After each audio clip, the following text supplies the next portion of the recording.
पश्चिम बंगालमधील डाव्या विचारांचं केंद्र मानल्या जाणाऱ्या जाधवपूर विद्यापीठात राष्ट्रीय स्वयंसेवक संघाची पहिली प्रभात शाखा नुकतीच पार पडली। राज्यात पहिल्यांदाच भाजप सरकार सत्तेत आल्यानंतर काही दिवसातच ही घटना घडली आहे। जाधवपूर विद्यापीठातील विद्यार्थी संघटनांवर नेहमीच डाव्या विचारसरणीच्या संघटनांचं वर्चस्व राहिलंय। विद्यापीठाच्या कॅम्पसमध्ये लागलेली संघाची ही शाखा बंगालमध्ये संघाच्या लक्षणीय उत्थानाचे संकेत देत आहे।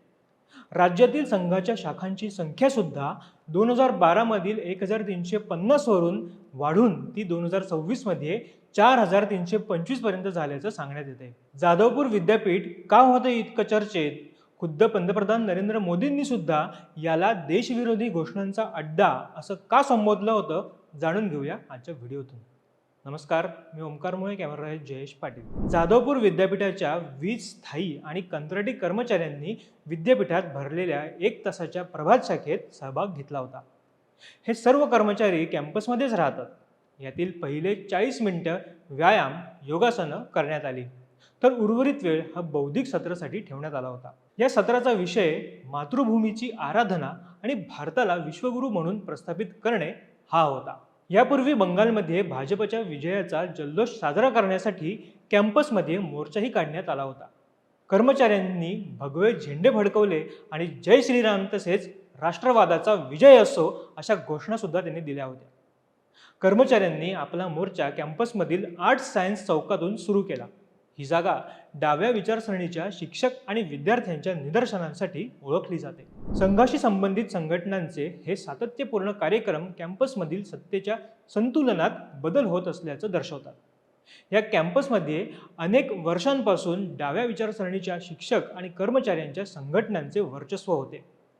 अरबिंदो भवन येथे कर्मचारी परिषदेच्या नेत्यांनी सांगितलं की जरी आमचा विविध विचारधारांच्या सहअस्तित्वावर विश्वास असला तरी आम्ही कोणत्याही देशविरोधी हालचाली सहन करणार नाही। दिनांक 24 एप्रिल रोजी बारुईपूर येथील निवडणूक रॅलीत पंतप्रधान नरेंद्र मोदी यांनी जाधवपूर विद्यापीठाचा उल्लेख देशविरोधी घोषणांचा अड्डा असा केला होता आणि ही प्रतिमा सुधारण्याची गरज असल्याचं ते म्हणाले होते। कर्मचारी परिषदेचे प्रदेश सरचिटणीस पलाश माझी यांनी सांगितलं की ते आता कॅम्पसमध्ये कोणतीही देशविरोधी भित्तिचित्र सहन करणार नाहीत। मध्यंतरी ऑपरेशन कगार विरोधातील भित्तिचित्रे या ठिकाणी झळकली होती।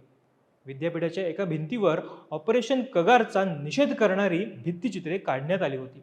वास्तविक ऑपरेशन कगार ही भारत सरकारने 2022-2023 दरम्यान छत्तीसगड, तेलंगणा सीमा आणि आझाद काश्मीरमधून नक्षलवाद संपवण्यासाठी राबवलेली एक मोठी माओवाद विरोधी लष्करी मोहीम होती। एप्रिल 2026 मधील निवडणुकांनंतर कोलकाता येथील बेहाला परिसरात एका संघ स्वयंसेवकाच्या घरावर काही इस्लामिक कट्टरपंथीयांनी हल्ला केल्याची, घराची तोडफोड केल्याची घटना समोर आली होती।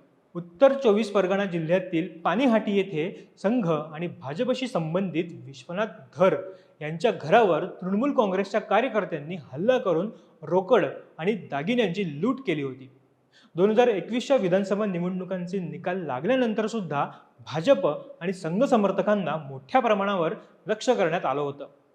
ऑक्टोबर 2012 मध्ये मुर्शिदाबाद जिल्ह्यातील जियागंज येथे संघ परिवाराशी संबंधित प्राथमिक शाळेचे शिक्षक बंधू गोपाळ पाल यांची गरोदर पत्नी आणि त्यांच्या 8 वर्षाच्या मुलाची राहत्या घरात निर्घृण हत्या केली होती। ममता सरकारच्या काळात अशा घटनांची अक्षरशः मालिकाच लागली होती।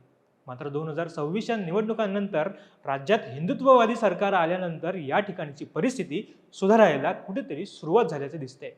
जाधवपूर विद्यापीठात लागलेली संघाची शाखा हे त्याचंच एक उदाहरण म्हणावं लागेल। व्हिडिओ कसा वाटला हे आम्हाला कमेंट करून नक्की कळवा। व्हिडिओ आवडल्यास आमच्या फेसबुक पेजला लाईक आणि यूट्यूब चॅनलला सबस्क्राईब करायला विसरू नका। तुर्तास धन्यवाद।